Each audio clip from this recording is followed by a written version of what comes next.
मध्य प्रदेश की सियासत, मध्य प्रदेश के सियासी ड्रामे पर आज सुबह 10:30 बजे सुनवाई होगी। गुज़िश्ता रोज समाअत हुई थी, ताहम मामले का कोई हल नहीं निकल सका था। दौरान समाअत सुप्रीम कोर्ट ने कांग्रेस के 16 बागी अरकान से मिलने के प्रपोजल को रद्द कर दिया था। कोर्ट ने कहा था कि वो असेंबली जाए या ना जाए, लेकिन इस तरह उन्हें यरगमाल बनाकर नहीं रखा जा सकता। इस मामले की समाअत जस्टिस DY चंद्रचूड़ और हेमंत गुप्ता की बेंच कर रही है। और चलिए सीधे रुख करेंगे दिल्ली में मौजूद हमारे नुमाइंदे अनिल कुमार का।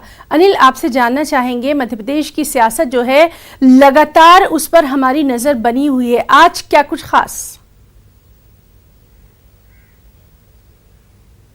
जी, मैं आपको बताना चाहूँगा कि अभी ठीक 10:30 बजे सुनवाई आज फिर से शुरू होगी। हमने कल भी देखा कि तमाम पक्षकारों के वकील यहाँ पे अपनी दलीलें दिए। उसमें दुष्यंत दवे थे, अभिषेक मनु सिंघवी थे, इसके अलावा मनिंदर सिंह थे, जो अटॉर्नी जनरल वो मुकुल रोहतगी थे। उन्होंने अपनी दलीलें दी, सभी ने अपनी अपनी बातें कही और आज सुनवाई भी जारी है। क्योंकि कल भी सुप्रीम कोर्ट में हमने सुना कि कैसे सुप्रीम कोर्ट ने कहा था कि अगर ये 16 विधायक हैं, अगर वो विधानसभा अध्यक्ष के सामने स्पीकर के सामने जाते हैं तो क्या स्पीकर इस्तीफा स्वीकार करेंगे। इसको लेकर के कल अभिषेक मनु सिंघवी जो विधानसभा अध्यक्ष की तरफ से कोर्ट में पेश हुए थे, उन्होंने कहा था कि इस पर वो आज अपने जवाब देंगे। दूसरी बात यह है कि आज कोर्ट में जो देखने को मिल सकता है कि क्या जो ये फ्लोर टेस्ट की बात है, क्योंकि कल हमने देखा कि अटॉर्नी जनरल मुकुल रोहतगी बार बार कह रहे थे कि सबसे पहले फ्लोर टेस्ट कराया जाना चाहिए, इसके बाद ही जो विधायकों का जो इस्तीफा है उस पर विचार किया जाना चाहिए।